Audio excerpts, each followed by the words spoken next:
privée. Vous savez dit que dans la Bible, il y a eu plusieurs personnes qui ont fait de bonnes actions. Je parle de l'homme de Sarepta. Toujours la bonne action. Je parle d'Abraham. Toujours la bonne action.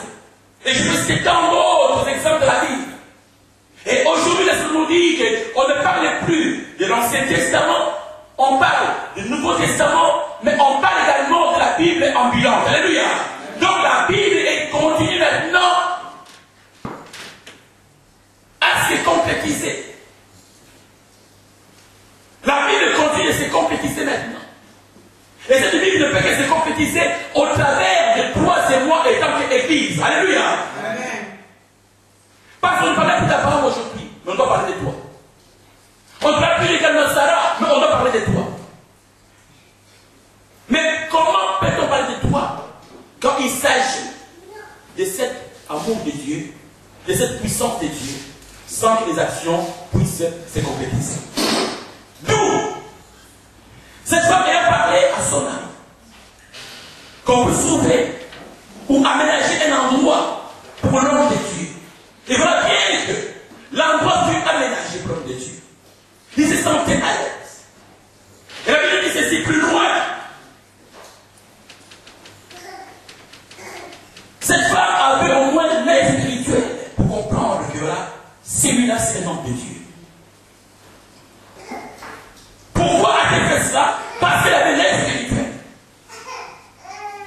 On doit être chrétien, on doit être spirituel, c'est bon, mais on a l'œil spirituel. Alléluia. Ne regardez pas seulement avec des yeux charnels, mais des yeux spirituels. Je suis appelé à faire de bonnes œuvres. Je suis appelé à poser des actes.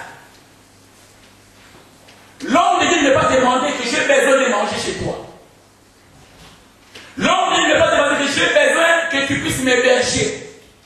Mais d'elle-même, à cause de cet œil spirituel, à cause de son esprit, l'esprit de qui s'est manifesté en elle, à cause également de la foi qu'elle avait en son Dieu, elle s'est dit, non, je ne vais pas passer cet homme que je vois régulièrement faire des va-et-vient. Je besoin que cet homme puisse être dans notre maison. Alléluia. Je besoin, je peux dire, d'arracher ma bénédiction en posant les actes. Les gens aiment tellement que, oh, quelqu'un puisse me bénir, mais les gens ne savent pas comment arracher les bénédictions. Prier pour avoir la bénédiction, c'est autre chose. Ayant la foi en soi, envers son Dieu, pour arracher les bénédictions, ça est aussi autre chose. Mais cette femme de distinction, comment on a dit que c'est une femme de distinction? Donc, elle s'est distinguée par le jeu spirituel, elle s'est distinguée par le acte qu'elle a posé, elle s'est distinguée dans l'amour qu'elle avait envers son Dieu. Et disent Amen. Et la Bible dit ceci, pendant ce temps, qu'il avait tout mis, le lit, une table, un siège, un chandelier. Alors, Élisée étant revenu à Sunem, s'est retiré dans cette chambre haute et il coucha. Il dit à Géasi, voilà bien que Élisée était au service d'Élie. Et voilà bien qu'il est arrivé aussi que Élisée puisse avoir quelqu'un à son service. Alléluia. Et cet homme qui était au service d'Élisée s'appelait Géasi. Voilà comment il travaille. Autrefois, Élisée était au service du prophète Élie. Le prophète Élie est monté au ciel. Élisée est resté seul. Mais pour la mission que Dieu va lui confier, alors il retrouve Géasi, qui doit être avec. Maintenant, Élisée la demande à Géasi. Alors, nous sommes dans cette maison. Va demander à cette femme quel est son état de personne. Alléluia. Voilà bien aimé la bonne action qui entraîne la raison de Dieu. Dieu n'est pas condescendant, mais il y a qui son serviteur qui travaille avec lui. Et j'ai dit au préalable que l'homme de Dieu n'a pas demandé qu'il continue toujours à manger chez cette femme.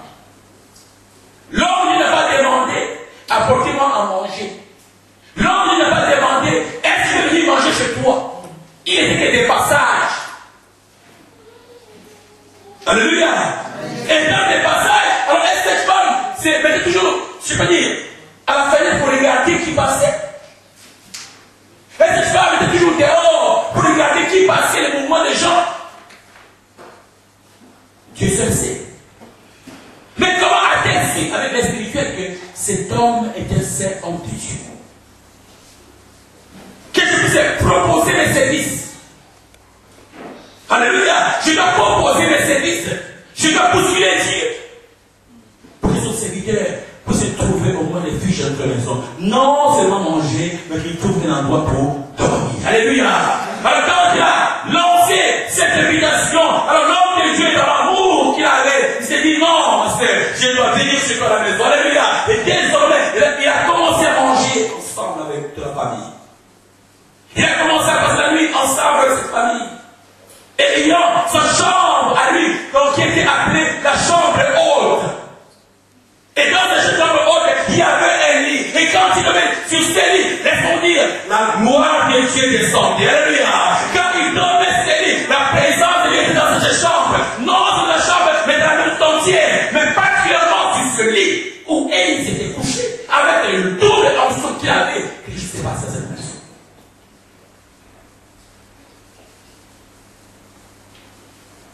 Demande. Quel est le besoin de cette femme? Qu'a-t-elle comme besoin? On n'a pas demandé le besoin du mari, mais de la femme. Le mari était là, mais le mari ne voyait pas.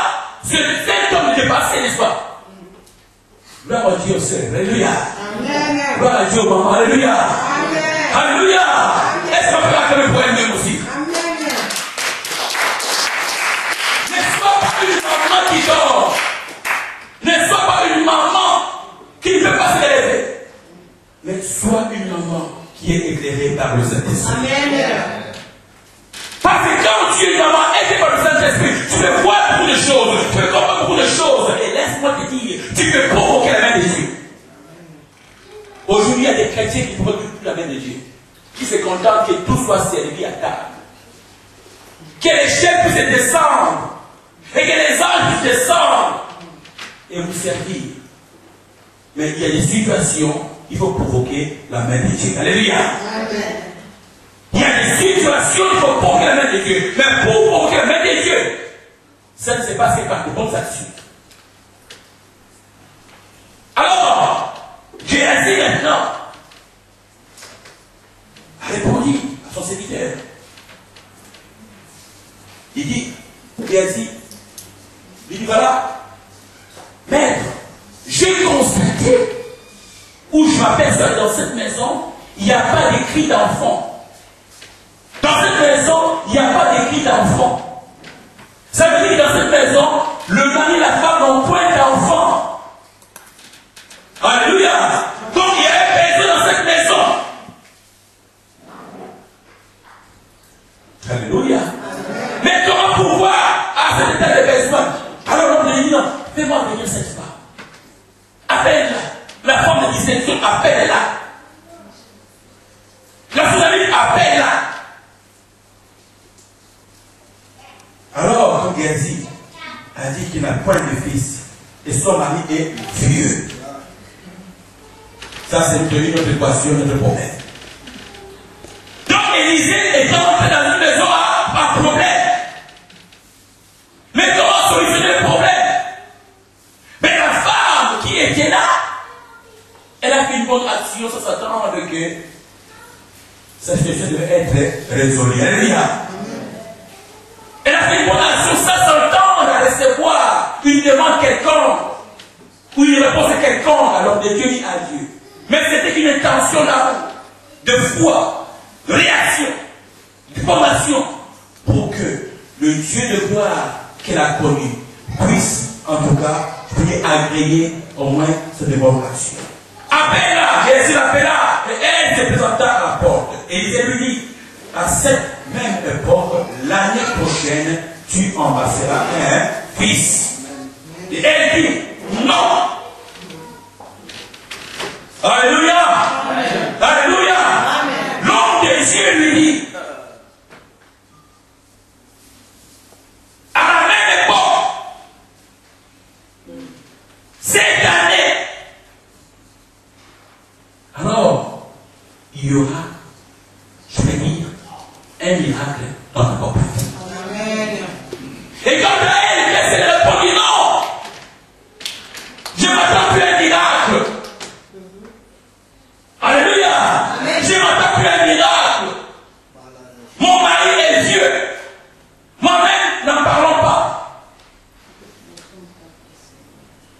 Alléluia. Je n'ai pas de l'âge d'enfanter.